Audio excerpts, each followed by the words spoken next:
Celebration okay. New year ஆனா கேட்டா new year கிடையாது. ஏன் நியூ இயர் கிடையாது? யாருக்கு நியூ இயர் கிடையாது அப்படின்னா, ஒரு October 31 to November 1, November 30 to December 1 மாதிரி தான். டிசம்பர் 31 டு ஜான்வரி 1 போயிடும். நேற்று நம்ம பண்ண செலிப்ரேஷன் எல்லாமே அந்த மாதிரி தான் இருக்கும். கரெக்டா? நேற்று பண்ண செலிப்ரேஷன் எல்லாமே அப்படிதான். சும்மா happy new year happy new year கத்திருப்போம். ஸோ செலிப்ரேஷன்னா நம்ம என்ன நினச்சிட்டு இருக்கோம்? ஹாப்பி நியூ இயர் அப்படின்னா ஒரு டேட் வந்திருக்கு, நம்ம ஹாப்பி நியூ இயர் எல்லாமே இதாயிரும் அப்படின்னு நினைச்சிட்டு இருக்கோம் இல்லையா? ஆனா அது கிடையாது happy new year. Happy new year அப்படின்னா இந்த வருஷம் உங்க லைஃப் ஒரு ஸ்ட்ரக்சர் பண்ண போறோம். ஸ்ட்ரக்சர்லாம் என்ன? நம்ம காலைல வரோம் அப்படி போயிட்டு இருக்கோம்ல, அது இல்லாம 2024 31 டிசம்பர் அன்னைக்கு, அடுத்த வரக்கூடிய டிசம்பர் 31க்கு சரியா? சரி, இப்போ நம்ம என்ன பண்ண போறோம் அப்படின்னா, இந்த 1 இயர்ல நம்ம லைஃப் சேஞ்ச் ஆகும், ஸ்டாண்ட் வந்து இன்க்ரீஸ் ஆகும். அதுக்கு என்ன நம்ம செய்ய போறோம்னா, ஒரு கோல் செட் பண்ண போறோம். என்ன கோல் இருக்கு அப்படின்னா, நான் அடிக்கடி சொல்றேன், ஸ்டாண்ட் ஆஃப் லிவிங் வந்து மாறணும், பெரிய இடத்துக்கு நம்ம போய் வீட்டை இருக்கணும், நல்லா ஹாப்பியா வாழணும். எது செஞ்சாலுமே நம்மளுக்கு அடிப்படையா ஒரு விஷயம் தேவை. என்னது? என்ன தேவை? காசு வேணும். எது செஞ்சாலுமே, ஒரு கோயிலே நம்ம கட்ட போறோம், ஒரு மசூதியே கட்ட போறோம், ஒரு சர்ச்சே கட்ட போறோம்னா கூட, கடவுளுக்காக நான் கட்ட போறேன், எனக்கு கண்ணு மண்ணு ஃப்ரீயா இருக்கணும் எவனும் கொடுக்க மாட்டான். என்ன லாபத்தை குறைச்சு கொடுப்பான் அவங்கதான். நான் கோயில் கட்ட போறேன்டா, மரம் கொடுறான்னா, நீ கோயில் கட்டி என்ன கட்டு, காசு கொடுத்துக்கோன்னு சொல்லுவான்.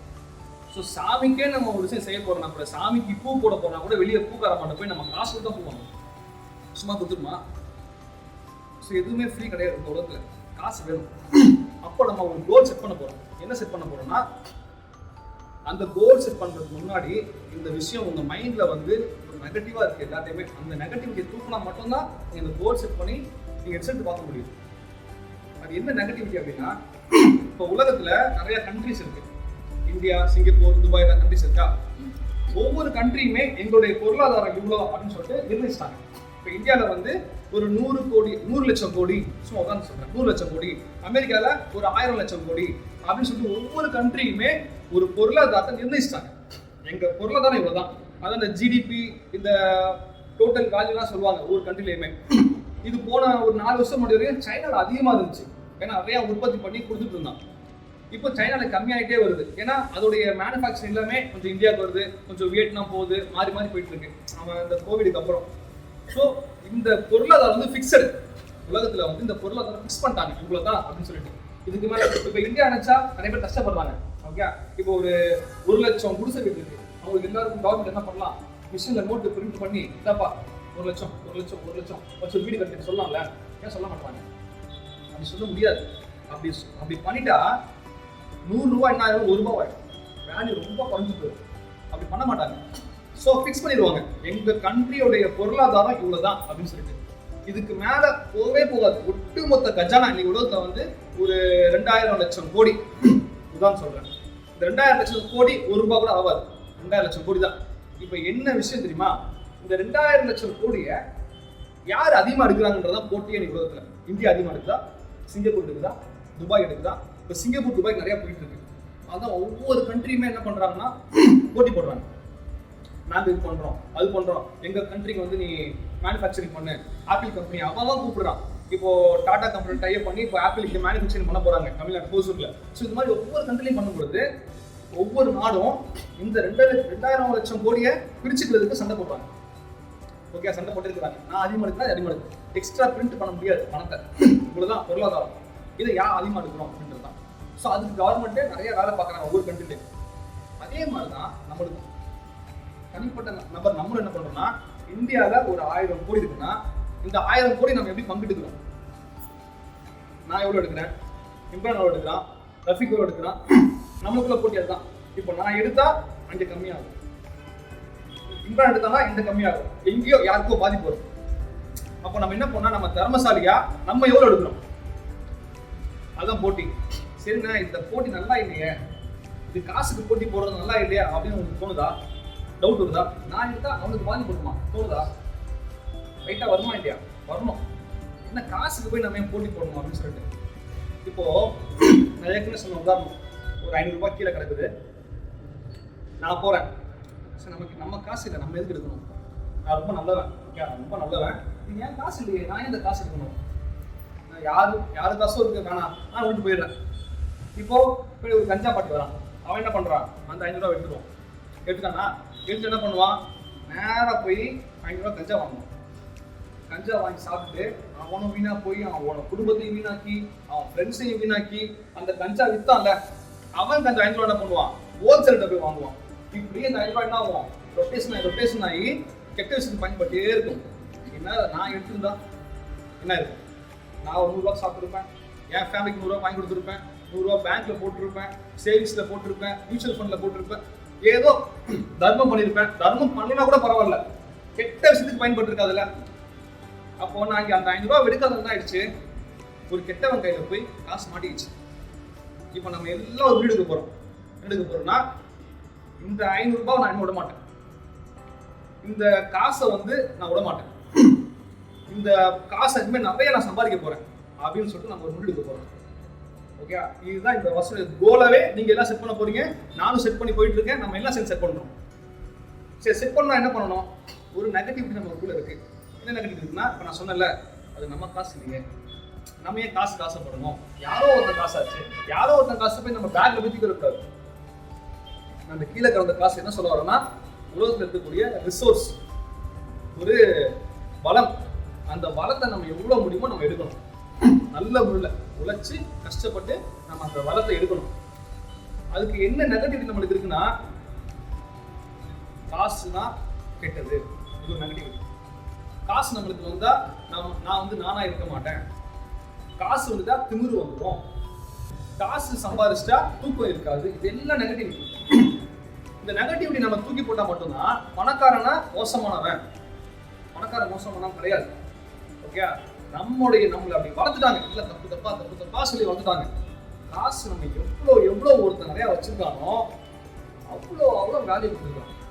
ஓகே, நம்ம எல்லாம் எங்க ஓடுறோம், எங்க நம்ம படி ஓடுறோம்னா என் காசு ரொம்ப கணக்கு பார்க்குறோம். எல்லாம் ஓகே, நம்ம சம்பாதிச்ச காசு கணக்கு பார்க்கலாம், ஓகே. ஆனால் நம்மளுடைய மைண்ட் ஃபுல்லா இதுல போயிடுச்சுன்னா கணக்கு பார்க்கறதுலயே போயிட்டு இருக்கு. என் காசு நான் சம்பாதிச்சு வச்சிருந்தேன், வேஸ்டா போயிடுச்சு, திருடிட்டான், அப்படி போயிடுச்சு, இப்படி போயிடுச்சு. நீ அதுல ஃபோக்கஸ் பண்ணாத.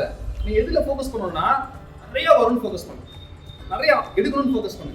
அது எப்படி எடுக்க முடியும்? ஒரே வழிதான் இருக்கு. என்ன சொல்லுங்க பாப்போம்? உலகத்துல காசை அள்ளுறதுக்கு ஒரு வழிதான் இருக்கு, வேல்யூ. சோ எவ்வளவு வேல்யூ கொடுக்குறீங்களோ உங்களுக்கு காசு வரும். வேல்யூ தான் முக்கியம். உலகத்தோட செட்டப் ஃபார்முலாவே எவ்வளவு வேல்யூ கொடுக்குறோமோ நீ அவரை அள்ளிக்கும். பரவாயில்ல ஸ்டார், ஃபார்முலா ஸ்டார், நீ எவ்வளவு நீ வேல்யூ எடுத்துக்கலாம் அப்படா அப்படின்றாரு. அப்ப நம்ம என்ன பண்றோம்னா, நான் காலை 8 மணிக்கு போறேன், 10 மணிக்கு வீட்டுக்கு வரேன், இவ்வளவுதான் வருது அப்படின்னு சொன்னா டைமை வச்சு பணம் கிடையாது. நல்லா வச்சாங்க, டைமை வச்சோ நீ போடுற எஃபர்ட்டை வச்சு அப்பனா மூட தூக்குறவன் எப்பயோ பணக்காரனா இருக்கணும், ட்ரைனேஜ் இருக்கிறவன் எப்பயோ கோடீஸ்வரனா இருக்கணும். ஏன் அவங்களாம் கோடீஸ்வரனாக? ட்ரைனேஜ் அழுறதுன்னா அது கொஞ்சம் வேல்யூ தான். ஓகே, அதுவும் இன்னைக்கு ரொம்ப அது வேல்யூ கம்மியா போயிடுச்சு. ஏன் சொல்லுங்க? மிஷின் வந்துருச்சு, வெரி குட். ஒரு காலத்துல யாரும் உள்ள இறங்க மாட்டாங்க, அப்போது வேல்யூ அதிகம். இன்னைக்கு மிஷின் வந்துருச்சு, வேல்யூ கம்மியா போயிடுச்சு. ஸோ எங்கெல்லாம் வேல்யூ இருக்குன்னு பாருங்க. அதுதான் நம்ம இன்னைக்கு கோவில் மட்டும் ஃபோக்கஸ் பண்ணிட்டு இருக்கோம். எப்படி வேல்யூ கொடுக்கலாம், வேல்யூ கொடுத்து எப்படி நம்ம நிறைய பணம் சம்பாதிக்கலாம். ஏன் பணம் சம்பாதிக்கணும்? கெட்டவங்க கையில காசு போகல. நம்ம எல்லாம் சேர்ந்து இது கஷ்டப்பட்டா ஒருத்தர் கெட்டவங்க கையில காசு போகாதுல, நம்ம அது ஒரு கோலா செட் பண்ணுவோம். நம்ம வேற எதுவும் நான் அப்படியாக போறேன், இப்படியாக போறேன், சமூக சேவை செய்ய போறேன், நீ கெட்டவங்க கையில காசு போகாம போட்டாலே பெரிய சந்தோஷம். நீ காசு நிறைய காசு எக்ஸஸா இருக்கா, சம்பாதிச்சுக்க தர்மம் பண்ணுங்க, நிறைய கொடு, மத்தவங்க கொடு. அதான் நான் பெரிய பணக்கார போலீஸ் என்ன பண்றாங்கன்னா, நிறைய சம்பாதிச்சு அப்படி திரும்ப உலகத்துக்கு கொடுக்குறாங்க, சமாஜத்துக்கு கொடுக்குறாங்க. அப்ப நம்ம என்ன பண்ணணும்? நிறைய இனிமே எடுக்க ஆசைப்படணும். ஃபர்ஸ்ட் நீங்க ஆசைப்படதான் காசு வரும். நல்லா போச்சுங்க.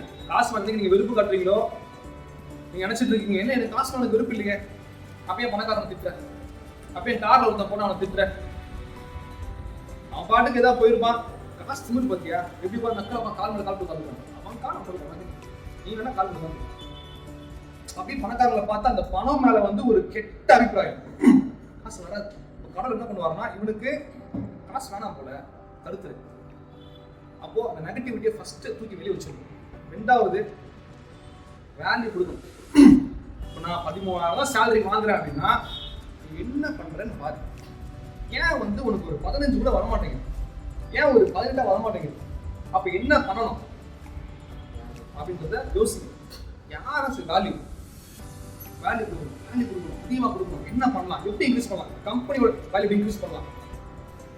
நீங்க பண்ற ஜாப்ல என்ன ஜாப் பண்ணாலும் சரி, நல்ல பெர்ஃபார்மன்ஸ் கொடுத்து வேல்யூ இன்க்ரீஸ் பண்ணிட்டீங்க அப்படின்னா உங்களுக்கும் காசு வரும், பணம் வரும். இப்போ நீங்க வந்து இந்த வருஷம் நீங்க கோல் அதான் செட் பண்ண எல்லாரும் 2024 எண்டில் நான் இந்த சேலரி நான் வாங்கணும், எல்லாம் மைண்டில் ஃபிக்ஸ் பண்ணுங்க. எனக்கு யாரும் நீங்க சொல்ல வேணாம், குரூப்பில் போட தேவையில்ல, உங்க மைண்டில் ஃபிக்ஸ் பண்ணுங்க. ஃபிக்ஸ் பண்ணி எப்படி வேல்யூ இன்க்ரீஸ் பண்ணலாம், எந்த மாதிரி இன்க்ரீஸ் பண்ணலாம் ஐடியா பண்ணுங்க. நல்ல ஐடியா தோணுதா உங்க டீம் லீடர் சொல்லுங்க. டீம் லீடர் வந்து என்ன சொல்லுவாரு, நம்ம அதை இம்ப்ளிமெண்ட் பண்ணுவோம். ஓகே, எந்த ஜாப் ஆனாலும் சரி நீங்க பண்ற ஒரு சின்ன சேஞ்ச் இங்க ஒரு பெரிய ஒரு ரிசல்ட் கொடுக்கும். அது மாதிரி உங்க டிபார்ட்மெண்ட்ல உங்க ஜாப்ல டியூன் பண்ணுங்க, ஐடியா பண்ணுங்க. நான் நல்ல வேல்யூ கொடுக்குறேன், இதெல்லாம் இந்த ஓனர் சொல்ல மாட்டான், நான் சொல்றேன் கேட்டுக்கங்க, ரகசியம். நல்ல வேல்யூ கொடுக்குறேன். அப்போ கூட எனக்கு கோவில் மாட்டில் எனக்கு 14 ரூபா தான் கொடுக்குறாங்க அப்படின்னு நீங்க ஃபீல் பண்றீங்களா? பெரிய கம்பெனி பாருங்க, நான் சொல்றேன், நல்ல கம்பெனியை பார்த்து உங்களுக்கு சேலரி அதிகமாக கிடைக்குதா, போங்க அப்ளிகேஷன் கொடுங்க, அந்த கம்பெனிக்கு போங்க. நான் ஒரு எக்ஸ்பீரியன்ஸ் தரேன். ஓகே, நான் நிறைய கொடுத்துருக்கேன். அது மாதிரி நமக்கு வந்து என் கம்பெனிக்கு போறியா, உங்களால வெஞ்சன்ஸ் காட்டுற நம்பர் அதெல்லாம் கிடையாது. நீங்க இப்போ தாராளமாக போகலாம், நிறைய நீங்க சம்பாதிக்கணும். ஸோ உங்களுக்கு வேல்யூ நிறைய கொடுத்தும் உங்களுக்கு இங்க வந்து அதுக்குண்டான ரிட்டர்ன் இல்லைன்னு ஃபீல் பண்றீங்களா, தாராளமாக அடுத்த கம்பெனி நீங்க பார்க்கலாம். ஏன்னா நான் அப்படி விட மாட்டேன், மெயினாக நான் வந்து விட மாட்டேன். ஸோ நீங்க என்ன பண்ணணும்னா வேல்யூ உங்களுடைய ஃபோக்கஸ் ஃபுல்லாகவே நீங்கள் நிறைய சம்பாதிக்கணும் உங்களுக்கு ஆசை இருந்ததுன்னா, நிறைய காசு வரணும்னு ஆசை இருந்ததுன்னா, சொந்த வீடு வாங்கணும்னு ஆசை இருந்ததுன்னா, ஆசை இருந்தால் மட்டும் பத்தாது, கடவுள் வேற தப்பா செய்ய மாட்டார். ஞாபகம் வச்சுக்கோங்க, நம்ம தான் எஃபர்ட் போடணும். இல்லை கடவுள் வந்து எனக்கு விதி விதிச்சிட்டாரு, அப்பெல்லாம் கடவுள் விதிக்க மாட்டார் யாருக்குமே. ஒரு சில பேர் இப்படி போயிடுறாங்க, எப்படி தெரியுமா, கடவுள் விதிச்சிட்டாரு அப்படிலாம் போயிடுறாங்க. ஒரு சில பேர் தான் போறாங்க, கடவுளும் கிடையாது, ஒன்றும் கிடையாது, நான் என்ன பண்றோம் அதான், அப்படி கிடையாது.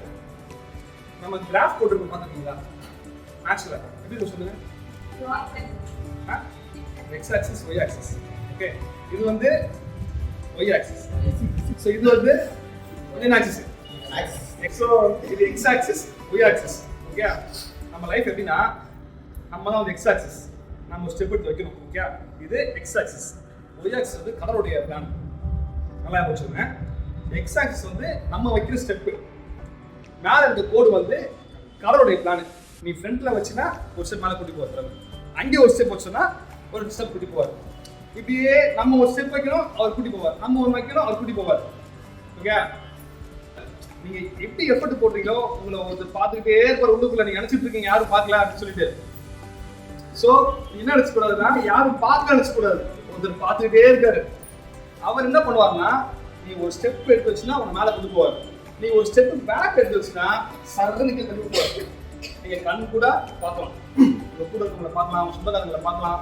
நீங்க ஸ்டெப் எப்படி எடுத்து வைக்கிறீங்கிறது தான் முக்கியம். அப்போ எப்படின்னா கடவுளை பார்த்தமே ஸ்டெப் எடுத்து வை, நான் மேலே போகிறேன், ஸ்டெப் எடுத்து வை, நான் தூக்கிட்டு போறேன். இதுதான் நல்லா ஞாபகம் வச்சுக்கோங்க. யாரும் பார்க்கல, கேமரா அங்கே இருக்கான்னு பாரு, கேமரா அங்கே இல்லை, ஒரு கேமரா உள்ளுக்குள்ள இருக்கு, நீங்க அதெல்லாம் பார்த்துட்டீங்க. எப்படி பர்ஃபார்ம் பண்றீங்க, எப்படி ஆத்மாத்தமா இருக்கீங்க, எப்படி உலகத்துக்கு வேல்யூ கொடுக்குறீங்க, ஜாலியா இருக்கலாம். சண்டே ஜாலியா இருக்கும், நானும் ஜாலி டைப் தான், ஜாலியா இருக்கிறேன், வெளியே போறேன், சுத்துறேன். பெர்ஃபார்மன்ஸ் எப்படி கொடுக்குறீங்க, வேல்யூ எப்படி உலகத்துக்கு கொடுக்குறீங்க, அது ரொம்ப முக்கியம். ஓகே, அதனால நல்லா ஞாபகம் வச்சுக்கோங்க, வேல்யூ கொடுங்க, வேல்யூ கொடுத்தே இருங்க. இந்த டிசம்பர் 2024 எண்டில் வந்து உங்க கையில காசு நிறைய நிற்கணும். ஒன்று கோவில் மாட்டு மூலமா நிற்கணும், இதை உங்களுக்கு எப்படியா தமிழ் பணம் சேர்த்துவார். கோவில் மாட்டு தான் இல்லை, நீ ஒரு ஸ்டெப் எடுத்து வச்சுட்ட, உனக்கு எப்படியா பணம் சேர்த்துவார். அது எப்படி சேர்ப்பார்னு உனக்கே தெரியாது. ஒரு பக்கம் சேவிங்ஸ் பண்ணணும், அதுக்கு சில ட்ரிக்ஸ் இருக்கு, மெத்தட் இருக்கு. இயர் ரெண்டு தான் நான் பணக்காரன் ஆகுறானே இல்லை, நீங்க எப்படி ஃபோக்கஸ் பண்றியோ அதுக்கேற்ற மாதிரி 6 மாசத்துலேயே பணக்காரன் ஆயிடும், 3 மாசத்துலேயே ஆயிடும், 8 மாசத்துலேயே ஆயிடும். ஃபோக்கஸ் போடணும், எஃபர்ட் போடணும், வேல்யூ கொடுக்கணும். ஸோ அதெல்லாம் என்ன சொல்ல வரேன் அப்படின்னா, வேல்யூ கொடுங்க. பணக்காரன் கெட்டவன்றத மைண்ட் கொடுங்க. பணம் கெட்டதுன்ற பணம்ன்றது ஒரு ரிசல்ட் தான், அது ஒரு சன்மானம் வச்சுக்கோங்க. சன்மானம், ஒரு அவார்டு, ஒரு ரிவார்டு.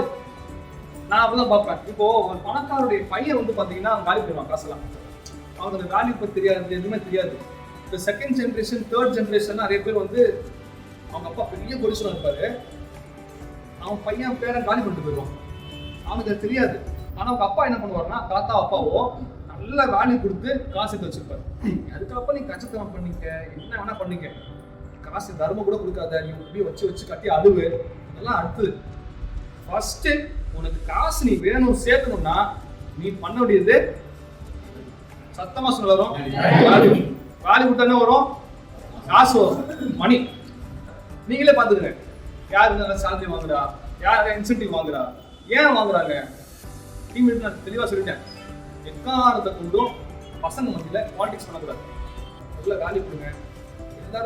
எல்லாருமே நான் பணக்காரன் பண்ணணும், பார்த்துலாமா, செஞ்சிடலாமா.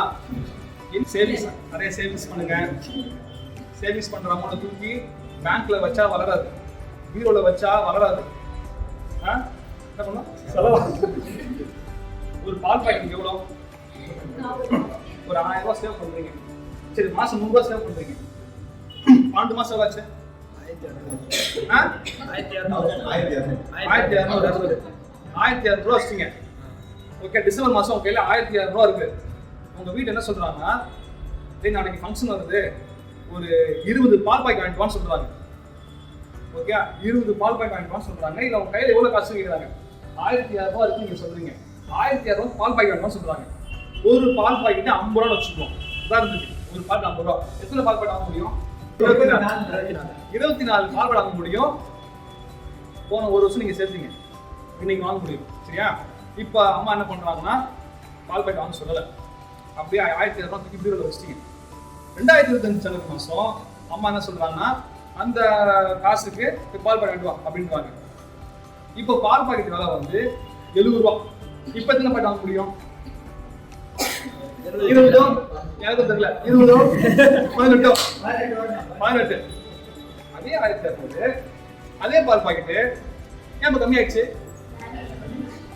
பணத்துடைய மதிப்பு கம்மியாயிடுச்சு. அப்ப நீங்க பீரோல வச்சு என்ன ஆகும், கம்மியாயிடும். பீரோல வைக்கக்கூடாது, புடிச்சதுன்னா பேங்க்ல விட்டீங்க, பேங்க் என்ன ஆகும்னா 6% 5% இன்ட்ரெஸ்ட் கொடுப்பான். அந்த 6% 5% இன்ட்ரெஸ்ட் கொடுத்தா என்ன ஆகும்னா, 18 பால் பாக்கெட்டுக்கு மேல ஒரு 20 பால் பாக்கெட் வாங்கலாம், அவ்வளவுதான், 2 எக்ஸ்ட்ரா வாங்கலாம். அதே அந்த 24 பால் பாக்கெட் வாங்க முடியாது. இப்போ அதே 1600 ரூபாய்க்கு என்ன பண்றீங்கன்னா, மியூச்சுவல் ஃபண்ட்ல போடுறீங்க. மியூச்சுவல் ஃபண்ட்லயோ இல்லை ஏதோ ஒரு பிசினஸ்லயோ எதுலயோ பணம் இங்கே நல்லா வளருமோ. மியூச்சுவல் ஃபண்ட்ல ரிஸ்க் இருக்காங்க, ஞாபகம் வச்சுன்னா ரெக்கார்ட் பண்ணிக்கிறான். நாளைக்கு இதெல்லாம் மியூச்சுவல் ஃபண்ட் சொல்றேன், மியூச்சுவல் ஃபண்ட்ல ரிஸ்க்கும் இருக்கு, கம்மி ரிஸ்க். ஓகே, ரொம்ப கம்மி ரிஸ்க் தான். சரி, மியூச்சுவல் ஃபண்ட்ல அமௌண்ட்டை போட்டீங்க. இப்போ அம்மா சொல்றாங்க 2025ல, டேய் உங்க அமௌண்ட் வச்சு போய் பால் பாக்கெட் வா அப்படின்றாங்க. இப்போ எவ்வளவு பால் வாங்க சொல்லுங்க, 30 பால் பாக்கெட் வாங்கலாம். ஸோ இதுதான் சிம்பிள் கான்செப்ட். ஓகே, பணத்தை தூக்கி வச்சிங்கன்னா வளராது, இங்கே வைக்கணுமோ அங்கே வைக்கணும். ஓகே, ஸோ நல்ல வேல்யூ கொடுக்கணும், வர பணத்தை சேவ் பண்ணணும், சேவ் பண்ண பணத்தை தூக்கி வளர்ற இடத்துல போட்டு வைக்கணும்.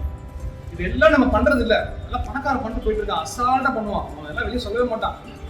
பணக்காரனே பார்த்துருக்கீங்களா, டைலாக் பார்த்துருக்கோமா, ஏழை ஆகிட்டே இருக்கான் பார்த்தீங்களா, இதெல்லாம் யாரும் பண்றது இல்லை. ஒழுங்கா டிசிப்ளினா 5 வருஷம் 10 வருஷம் பண்ணணும். நீங்க 22 வயசா 32 வயசு நீங்க அமைதியா பண்ணி அப்படி பார்த்து, எனக்கு இது இப்பதான் தெரிஞ்சு, எனக்கு 1 வருஷம் முன்னாடி, எனக்கு 35 இயர்ஸா தெரியுது.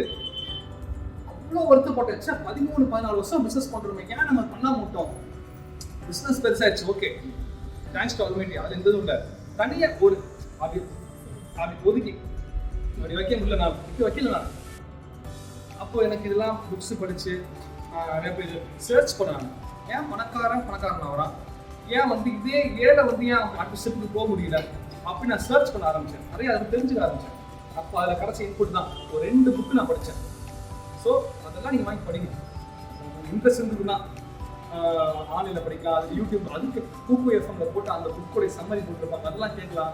நம்ம பஸ்ஸில் உட்காந்து பாட்டு கேட்கறதுனால மியூசிக் டேரக்டர் தான் லாபம், உங்களுக்கு லாபம் கிடையாது. அந்த 1 hour வேல்யூ கொடுங்க, பஸ்ஸில் போகிற 1 hour வேல்யூ கொடுங்க, இதுவும் வேல்யூ தான். நல்ல விஷயத்தை கேட்டுட்டு அதை இம்ப்ளிமெண்ட் பண்ணீங்க அப்படின்னா வேல்யூ ஆகிடும். செஞ்சுக்கலாமா, பணக்காரன் ஆயிடலாமா, கன்ஃபார்மா, கோல் செட் பண்ணிடலாமா?